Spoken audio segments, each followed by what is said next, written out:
division or a senior division. So appeal will lie directly, doesn't come to High Court. It will go to the district court if the valuation is up to 50,000. Now, thereafter, if a decree is passed by the appellate, if the district court in the original jurisdiction, appeal will come to the High Court.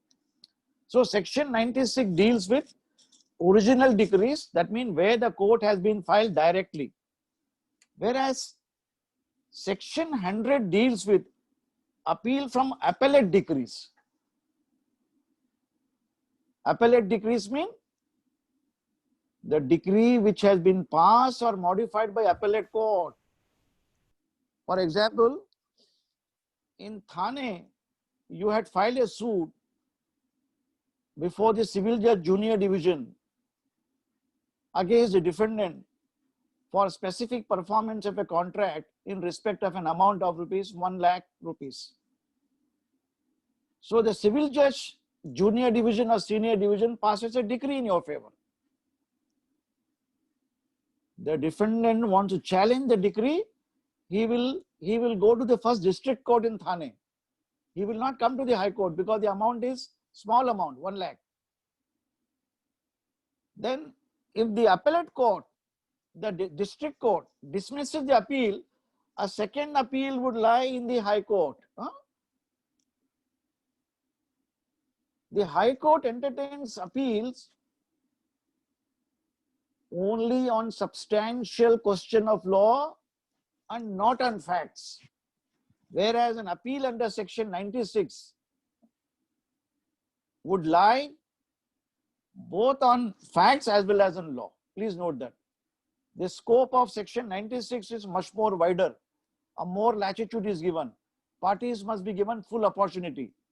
Whereas in the case of an appeal under section 100, since it is second appeal, parties need not be given full-fledged opportunity. It is confined to a substantial question of law where the appellate court, the district court, has committed an error. Now in the city of Bombay, suppose for example the Bombay High Court original site, a single judge has passed an order. You cannot come in second appeal under section 100. Why? Because this section is not applicable to original site. What is applicable to original site? The letters patent under clause 15. So the appeal will only go under the letters patent and the second appeal would not lie. The second appeal only lies from the original decree and appellate decree of the lower courts to the High Court. Namely, for example, the district court. Now in the Bombay city, the Court of Small Causes Court Bombay, the trial court passing a decree, there is an appellate court in the small cause court. If the appellate court, small causes court passes a decree against the plaintiff or defendant, you may come in second appeal only on a question of law, a substantial question of law, not on facts. Please note that. On facts, the remedy is curtailed. Then here, the examples given, kindly see that here, surplus to. An appeal may lie under the section from the appellate decree passed ex parte. So even a decree is passed ex parte by the district court, the second appeal would lie in the High Court. Subsection 3 says that here, in an appeal under this section, memorandum will be, so the procedure is the same followed in this matter here. Yeah. So what you require to remember is that here, there was an appeal under the provisions of section 104, which is only competent for orders. Appeal under section 104 read with order 43 only with regard to interlocutory orders affecting the parties. But whereas an appeal against the original decrees is filed under section 96. Please note that. Now, the appeal under section 104 and order 43 is filed from the appellate court. In the city of Bombay, the Bombay High Court is the appellate court for the purposes of appeal from order from the city civil court, and from the small causes court, the small causes court division bench. And for the purpose of appeals under section 96 in the city of Bombay, from the decrees passed in the city civil code, the Bombay High Court appellate side will register appeals known as first appeal. And whereas if it's appeal from the Bombay High Court original site, then the appeal would lie under clause 15 of the letters patent to the division bench of the Bombay High Court, but not under the provisions of section 100.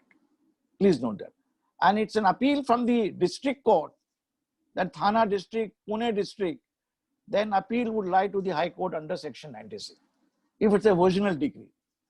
Then in the case of an appellate decree, already it has undergone an appeal, for example, from the civil judge, junior division, senior division, and a suit has been dismissed or decreed, the plaintiff or defendant files an appeal under section 96 to district court, the Thana district court, Pune district court.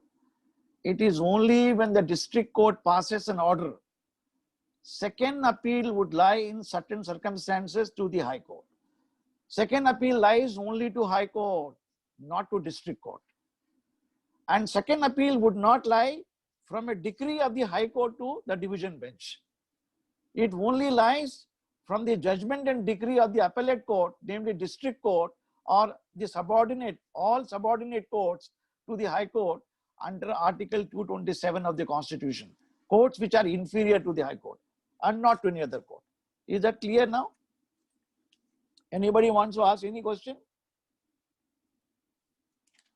Now, another important provision here is here. Now, section 100 tells you the High Court in exercising powers under section 100 can only deal with the question of law. Now, there's an amendment took place in the year 1977. Sometimes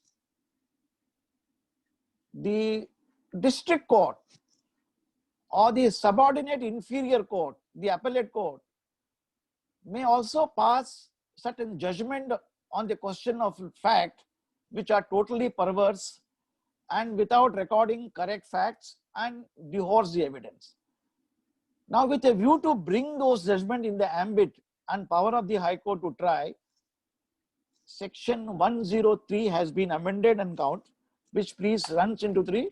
Please pay attention to section 103. Now, in any second appeal, see that here, the High Court may, if the evidence and record is sufficient, determine any issue necessary for disposal of the appeal. See that this section 103 is slightly contradictory to section 100. In the section 100 says that second appeal would lie only on a substantial question of law to the High Court.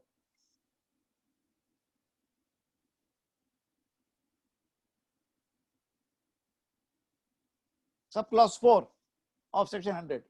Where the High Court is satisfied substantial question of law involved in the case, it shall formulate the question.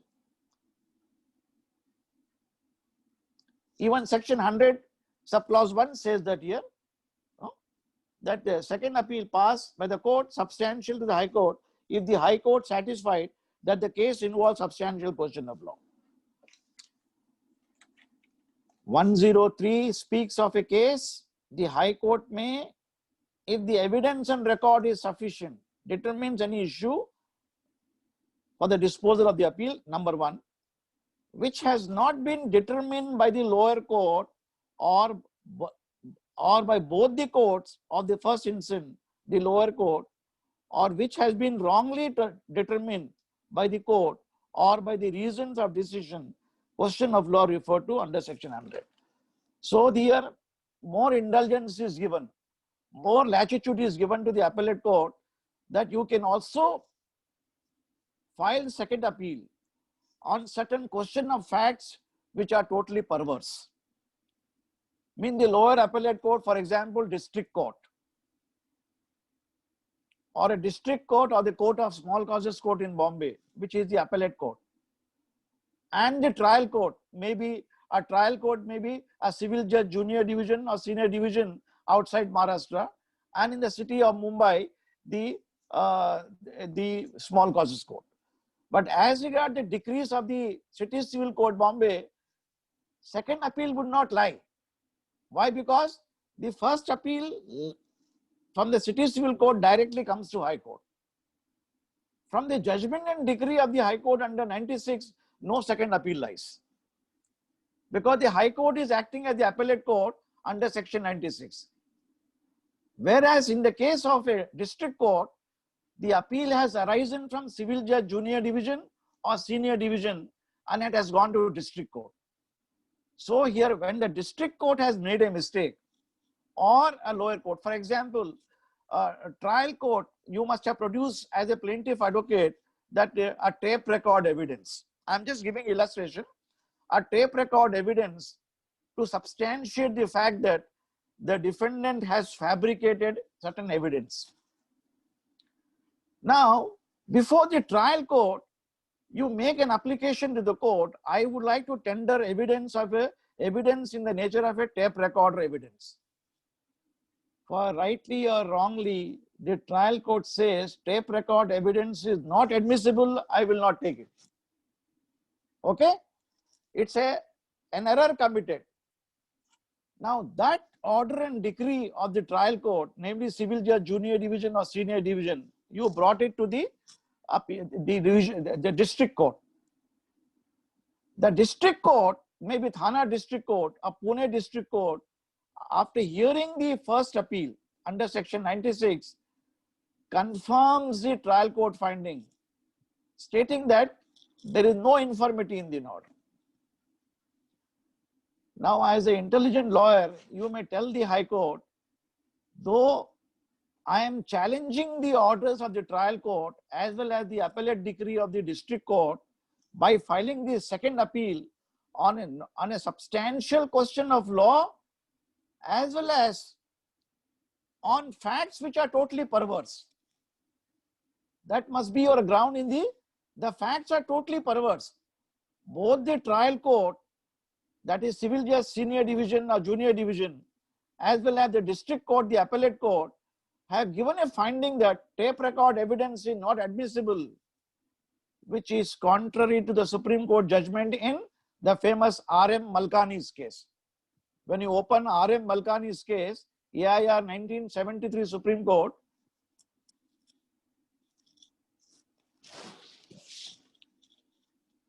R.M. Malkani versus State of Maharashtra, 73 Supreme Court. Here the Supreme Court said that here tape record evidence is a good evidence under section 7 of the Evidence Act. Under section 6 and 7, res geste evidence. All of you must be aware of this. Even there's the Nagari's case. They have followed a judgment of the Supreme Court, 64 Supreme Court, Nagari's case.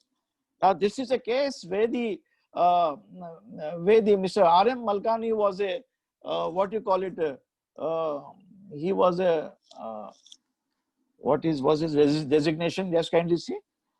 He was a coroner of Bombay. He was a coroner of Bombay who demanded a bribe from the doctor for giving him a clean sheet. The doctor recorded evidence. He tape recorded his evidence in the tape record, demanding the amount, and produced it before the prosecuting agencies who played it in the court. The Supreme Court took the view that tape record evidence is good evidence in this case. They followed here the Nagari's case. Just kindly see there's a Nagari's case here. There's a reference to Nagari's case. Mansi, just kindly see Nagari's case, there's a reference. Supreme Court relied upon Nagari's case, which is a civil case, I will tell you. See Nagari's case. So what's the spelling? Nagri, Nagari. See, there's a reference. See, cases relied upon. Cases relied upon.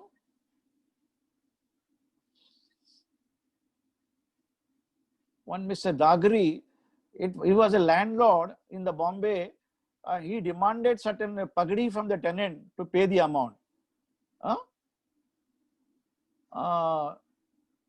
That the tenant tape recorded his evidence and prosecuted him under the law, because the tenant under the old Rent Act Punna, yes, Nagari's case. It is there, na? Nagari. Yes, you got it here.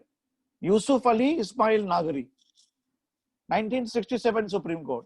It's open this. This is a very interesting judgment. I will give the facts of this case.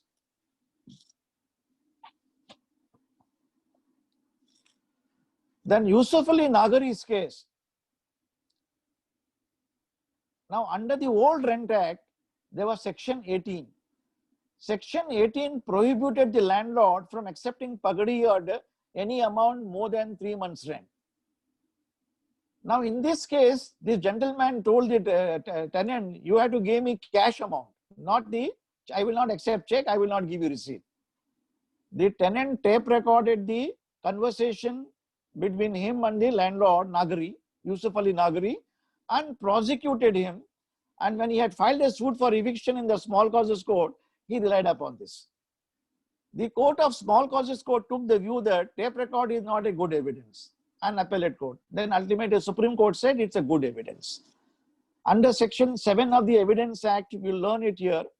When you play, Section 6 speaks of res geste evidence, and Section 7 speaks of cause and effect of the evidence. Certain facts are available here. So you can file a second appeal, I mean to say that, under Section 100 on the ground that here on the Section 7. That is how the facts are, other facts are relevant. That is facts which had the occasion, cause and effect of the fact in issue. So Section 5 of the Evidence Act tells you that you are only permitted to give evidence on fact and fact in issue. Mean the court issues which have been framed under Order 14. Then additionally, you can give evidence on relevant fact. Mean facts which are interconnected, facts which are necessary to prove the facts in issue. So a tape record evidence with regard to demand of higher rent is an issue for the purpose of proving that the landlord is filed a wrong suit, committing an act of extortion by filing a suit for eviction, by keeping a sword on the Damocles sword on the neck of the tenant. The tenant can take up the plea that here the ground of eviction is totally erroneous, false, fabricated, because I refuse to pay illegal amount. He has filed it. I got fact to show that of course, the landlord obviously will deny the fact that I demanded such illegal amount. So the tenant say that I have a tape record evidence. So the tape record was played before the court of law. Voice was identified. So that has been held to be evidence which is the occasion, cause and effect of proving the fact in issue, and hence it is made. So for the purpose of Section 103 in the second appeal before the High Court, you can take up the plea that here both the courts have committed a flagrant violation of the provisions of law and set aside, brush aside the evidence relating to tape record evidence, and the evidence is perverse and the appeal may kindly be allowed. So you are permitted to file normally under Section 100, the appellant is not permitted to raise the question of facts in appeal. Only under Section 96, kindly note that the appeal is a continuation of the suit where you are permitted to lead evidence also. I will come to know under the provisions of Section Order 41, Rule 27, you have a right to lead evidence. Normally, appellate court doesn't permit evidence. Mansi, please open Order 41, Rule 27. Under 4127, kindly say that.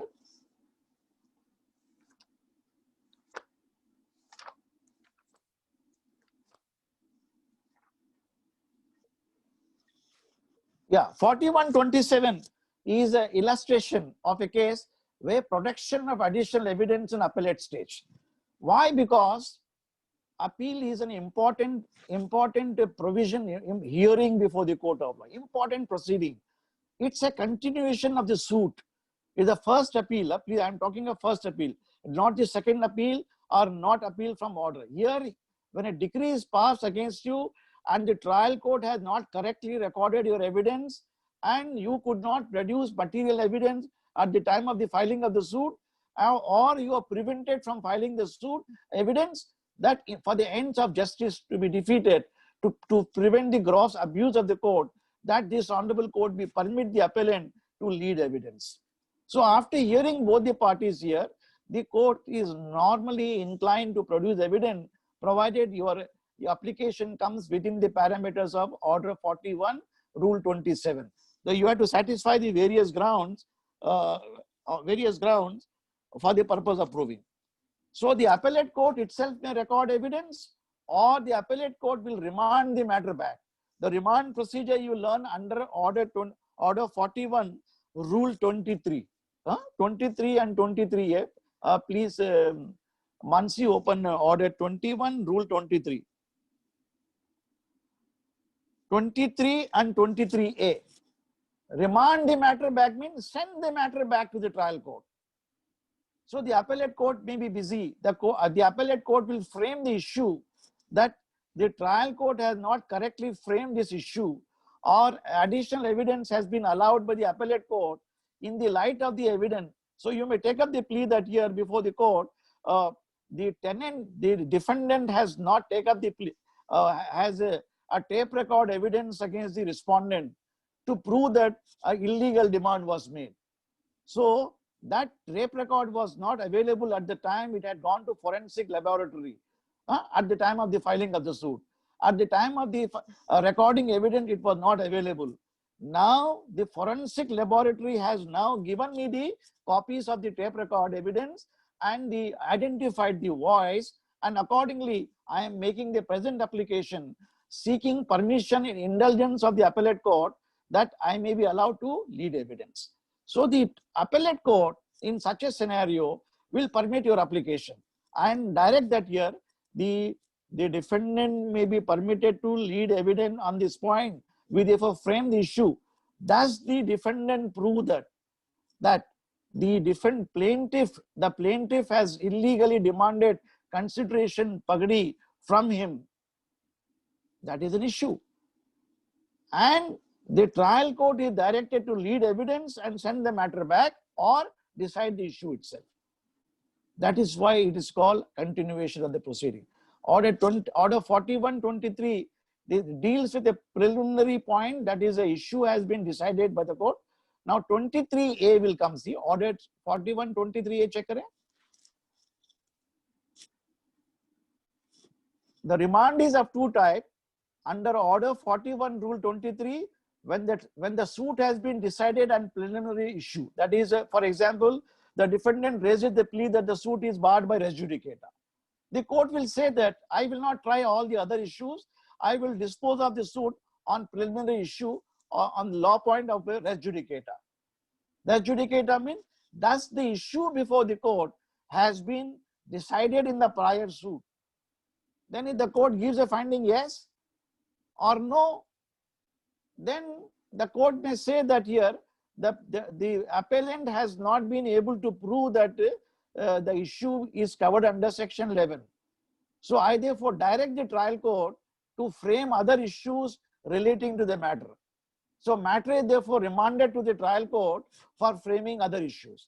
This is in the case of a preliminary issue which is framed either under Section 9A in Maharashtra or under Order 14, Subrule 2, Clause B.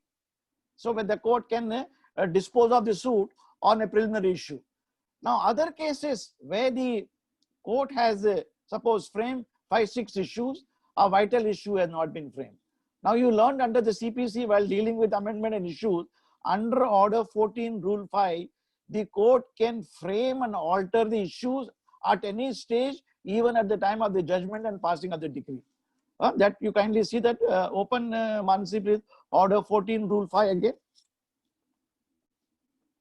Alteration of the issues at any stage, at the stage of the appeal also. I mean at the stage of appeal decree, the power to strike out issues at any time. See, the court may at any time before the passing of the decree amend the issues or frame additional issues at any time. So appeal being the continuation of the suit, this provision will apply. The trial court may invoke this under the provisions of Order 41, Rule 23A, and say that I would like to frame additional issues in the light of the pleading. The plaint was amended, but after amendment, the trial court has not framed the issue. For example, your suit must have been filed, for example, the defendant is a ranked trespasser who does not have right title interest.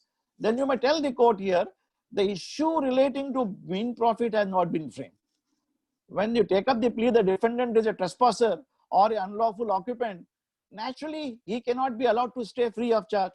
No, under the provisions of Order 15A or Order 39, Rule 10, you can ask for deposit order, or your main prayer will be direction for a mean profit. The court will hold an inquiry under Order 20, Rule 12C. So the court may say that though the amendment was granted, the issue relating to mean profit has not been framed by the trial court. So we therefore frame the issue and accordingly remand the matter back under Order 41, Rule 23A, and direct the trial court to frame the issue. So the trial court passes an order. Okay, then under the provisions of, so you can take up the plea. Suppose the appellate court has rejected your this plea, you can come to the high court. If the small causes court or the district court, which was the first appellate court, have rejected your plea with regard to framing of the issue under Order 41, Rule 23A, you may come up in second appeal. Under Section 103, under Section 103, that the judgment and order of the trial court is perverse, the evidence is not correctly recorded, and the evidence has been wrongly, the court has wrongly determined the issue.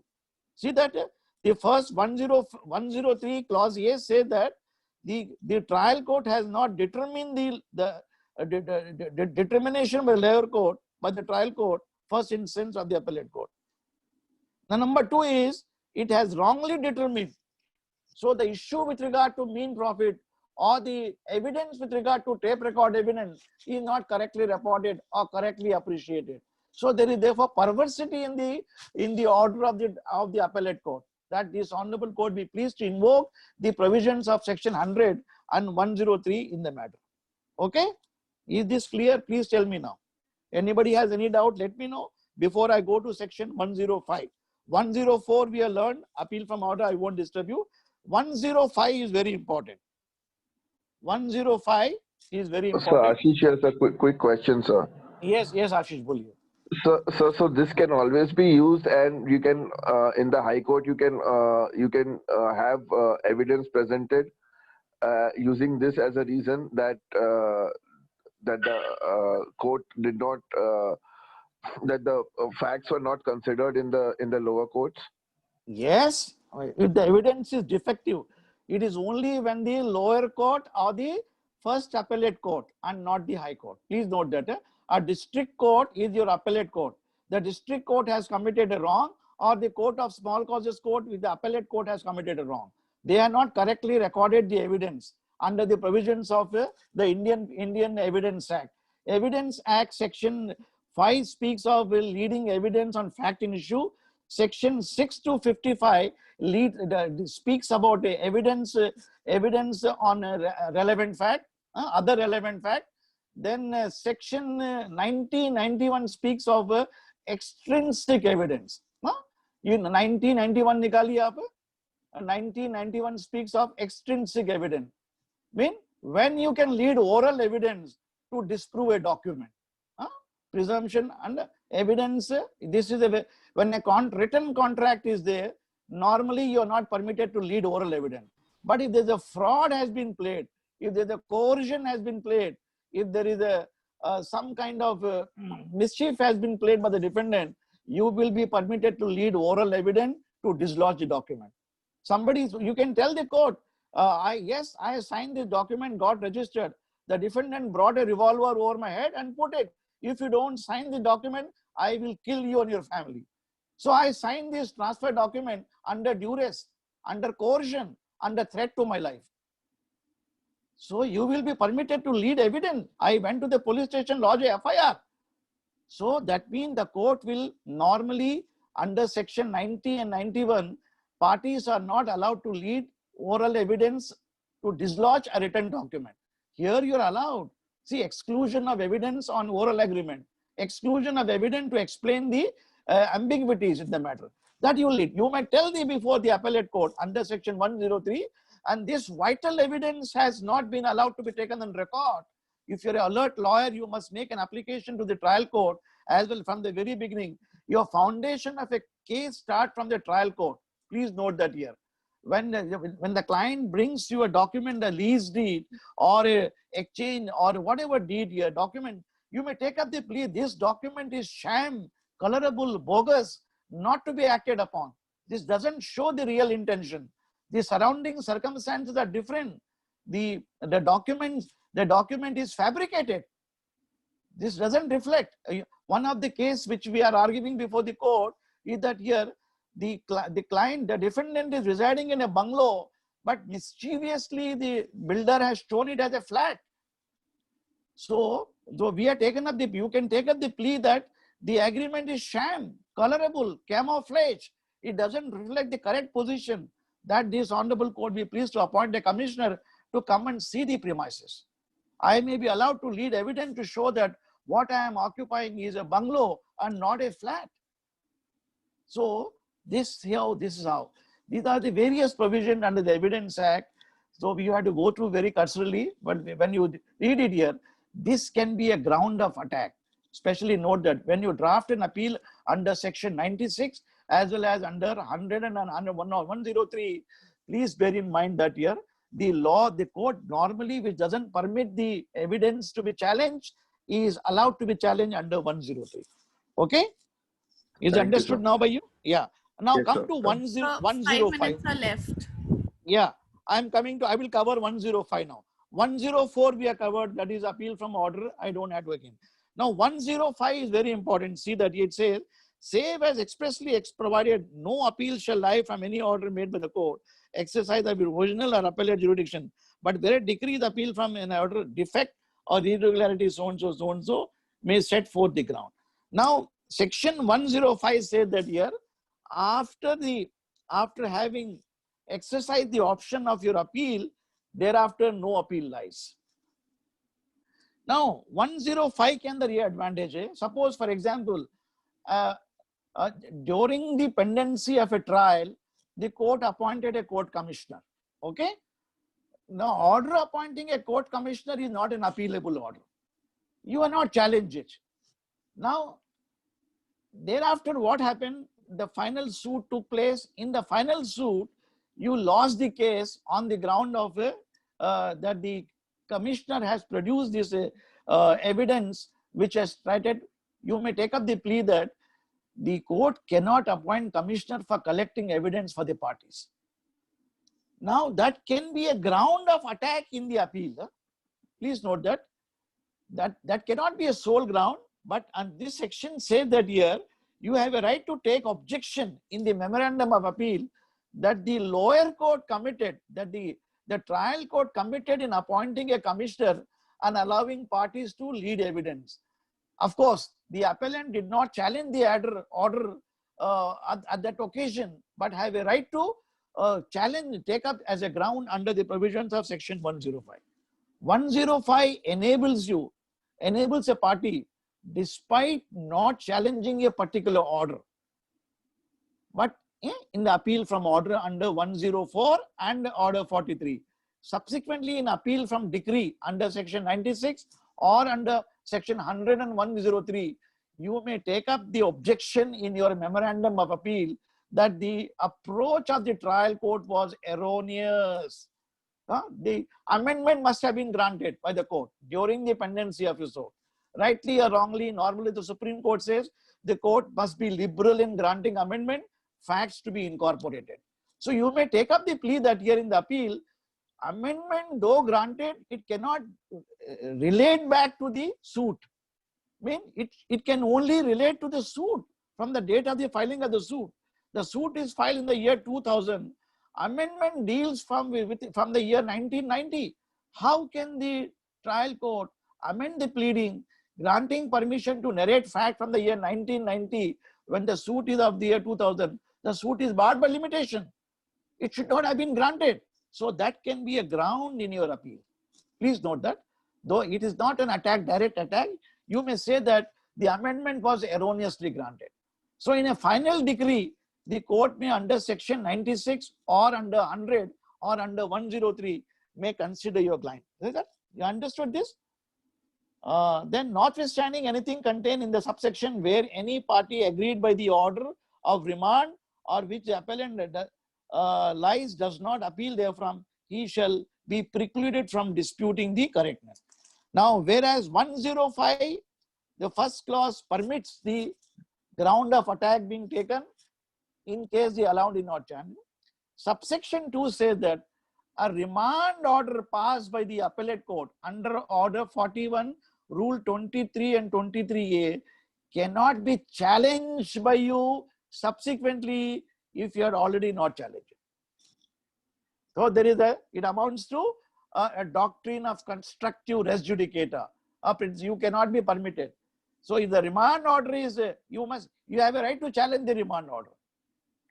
That is under the provisions of order 43. We learned yesterday, remand order can be challenged.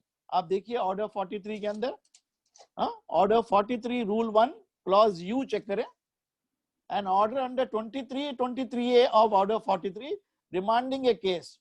So you have a right to file. You have a right to file appeal from order against the remand. Please note that. If you are not filed an appeal from order, you cannot be permitted to file second appeal later on. There is a specific bar. Nor you can file an appeal under section 96 in the matter. Bear in mind. What you are permitted is only under the proviso section 105 that the ground which was the irregularity of the order, mean order granting amendment, order appointing a court commissioner, which are not appealable, you are not challenged, that can be made a ground of objection in the memorandum of appeal. 105 subclause 1.